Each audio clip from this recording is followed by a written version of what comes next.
Mad Wolf here, and I'd like to waste a couple minutes of your time talking about, well, more like ranting about our Lord and Savior, the Duke of Nukums.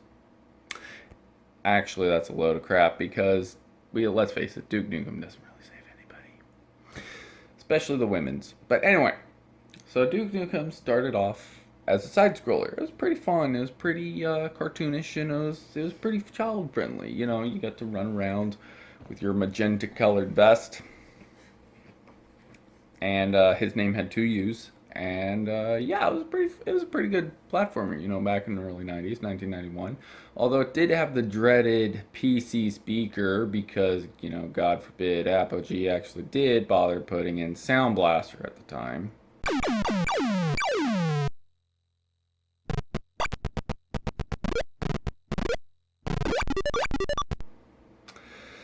So yeah, Duke Nukem wasn't my first gameplay experience of Duke's universe. I actually started playing Duke Nukem 2, which is so freaking awesome.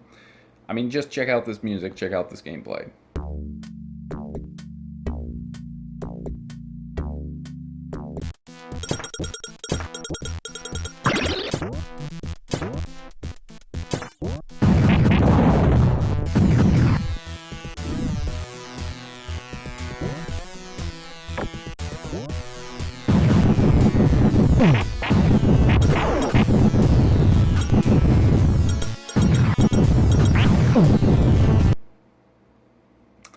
It's pretty awesome. You got some badass music, you got the sound blaster, you got the red shirt. Duke Nukem kind of looks like Race Bannon from Johnny Quest. What could be better than that? Oh, plus he's in Neo LA, which apparently isn't that big of a festering crap hole, but okay, well, apparently they worked on Duke Nukem 3D. They already knew Duke Nukem 3D was already a thing during the production of Duke Nukem 2, so Duke Nukem 3D. And, you know, it's kind of a cult classic. A lot of people like it. I do really like it's gritty. Like, it looks like a real city. It looks like, you know, stuff. Um, Level design is a little weird, you know, and it's not very straightforward. Going down, dam, looking for a hole, you know, without getting crushed. It was risky. They played games, you know, or they played gambles, and it actually kind of paid off. I remember the person who gave me Duke Nukem 2 CD back in the day, they were really hyped. To play Duke Nukem 3D. And when I finally got it, it took about 6 hours to get it transferred from my dad's computer to my stepsister's computer, which did not have Sound Blaster. It was a 486 laptop, and Duke Nukem 3D does not have PC speaker support. So I got to listen to it in silence for many years until I discovered, hey, you know what? I'm gonna make a mixtape. That's Metallica, Anthrax, Disturbed, and just, you know, all these heavy metal guys, and so I had a very metal esque, you know, picture in my head for Duke Nukem 3D. And when I finally broke into my dad's Windows 98 computer after he left, I installed Duke Nukem 3D. I was ready to finally hear those glorious sounds and the kick-ass music, just like Duke Nukem 2. And what do I get?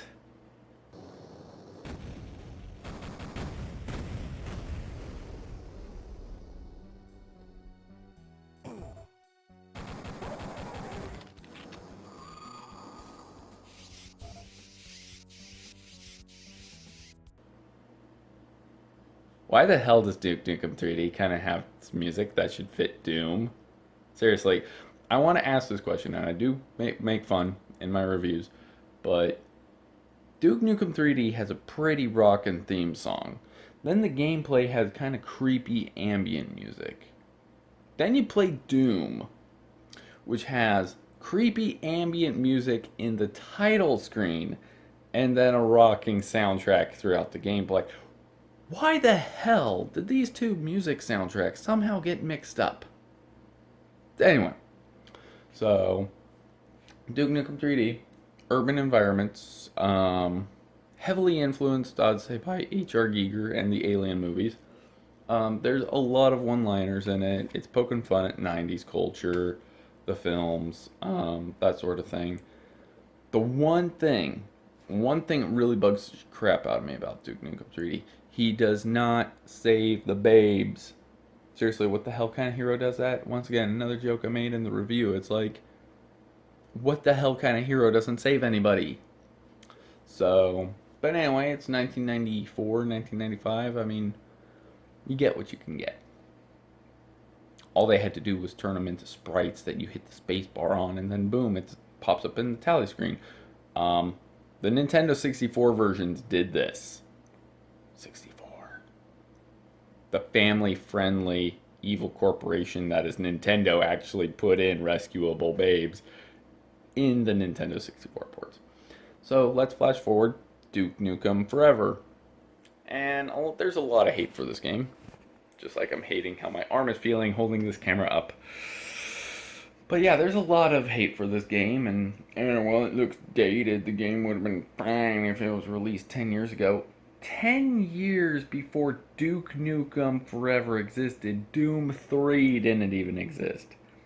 I remember 2001, people were still going off how great Half-Life was. Halo hadn't even come out. I will save another rant of Halo for another time. But for people to criticize the graphics and the engine and whatnot being 10 years too late, it's like, have you really looked at games that came out in 2001? I'm sorry, Unreal and Quake 3 Arena were beautiful games in 2001. Unreal Tournament was beautiful 2001. Return to Castle Wolfenstein really looked pretty good for 2001.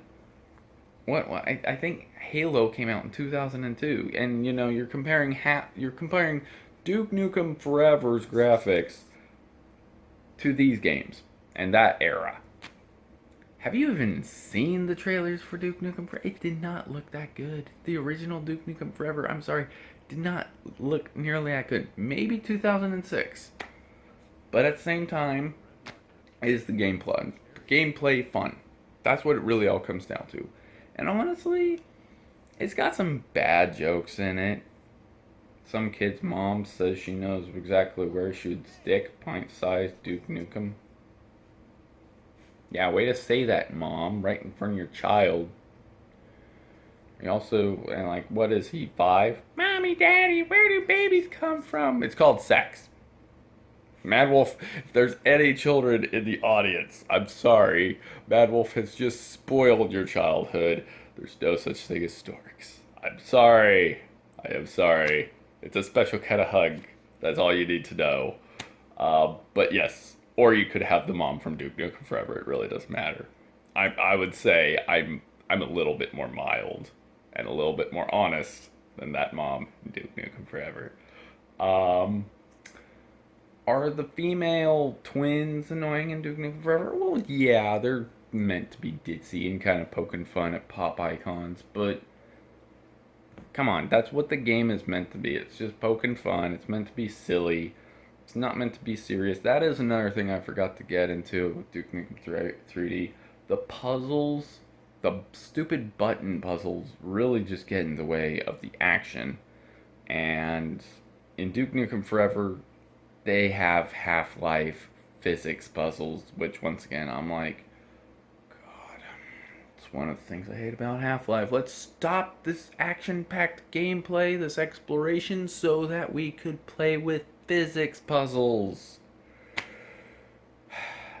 At least Portal was dedicated to physics puzzles, but anyway.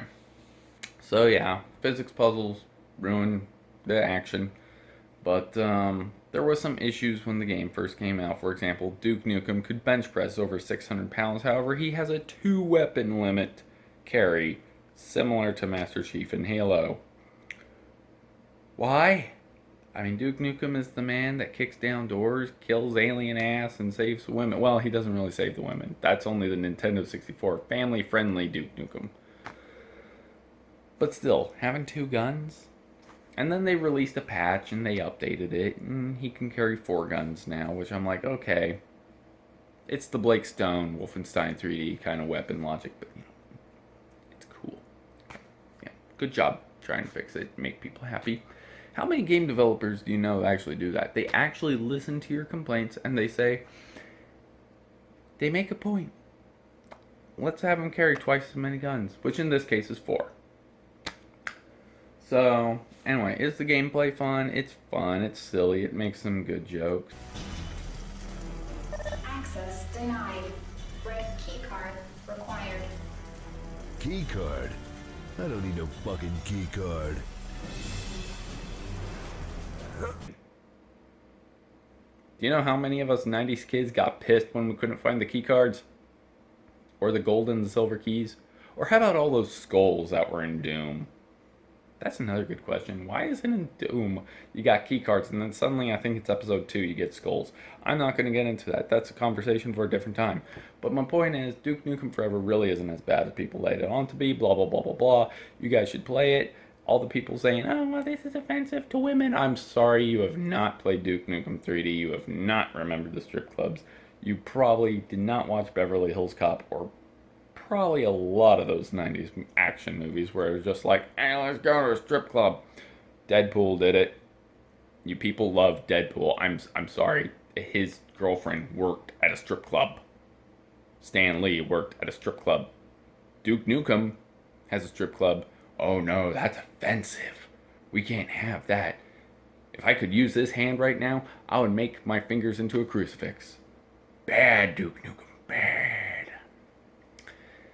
So, yeah, that's kind of the canon storyline. There's plenty of offshoots. The Game Boy Color Duke Nukem is actually a remake of Duke Nukem 2. It's not bad.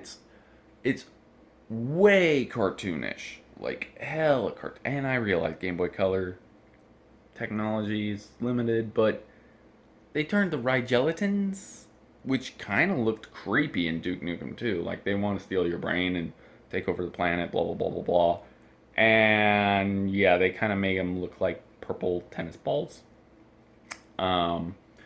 Then they had Duke Nukem Advance for the Game Boy Advance because, you know, if it's Super Nintendo, it says Super, and if it's Game Boy Advance, you got to throw the word Advance in there to make it sound cool.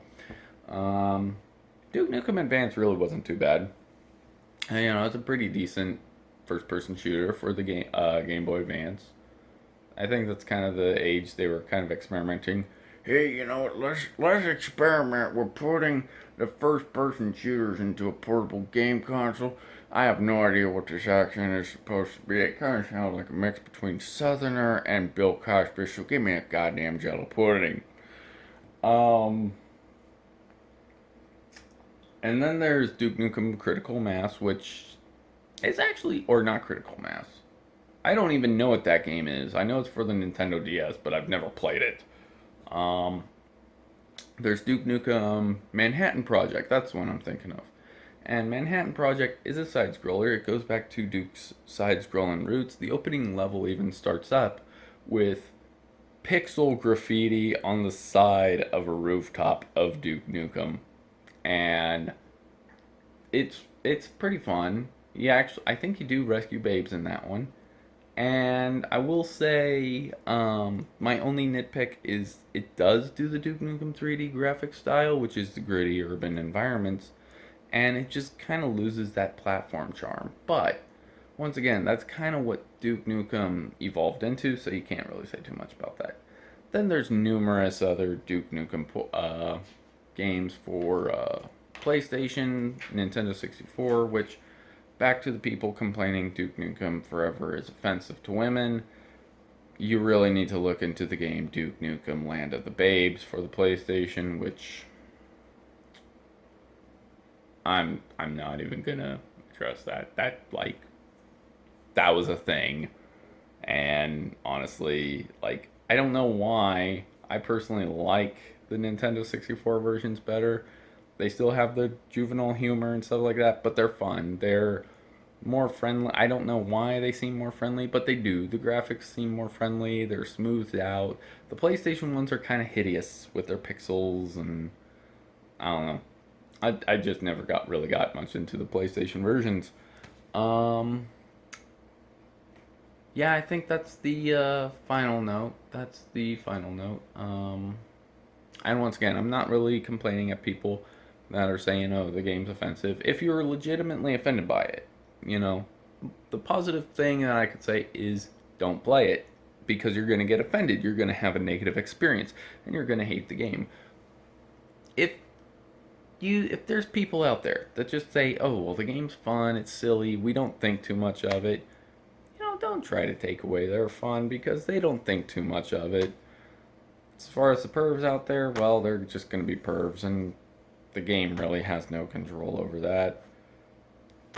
So, anyway, that's all I can really say about that. Oh, yeah, Duke Nukem. Well, last nitpick I do have about Duke Nukem Forever, and I did forget to bring this up.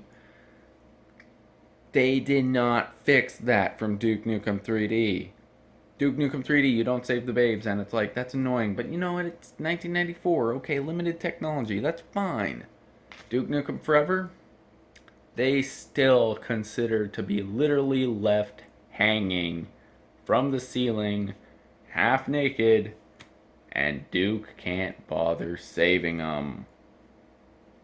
I think Duke should be fired and replaced with Spider-Man. Spider-Man seems to actually be pretty good at saving people in the nick of time, except Gwen Stacy, unfortunately. Damn. Anyway, that was Mad Wolf. I wasted enough time of your day, night, whatever. And, yeah, bye. Look at my ass.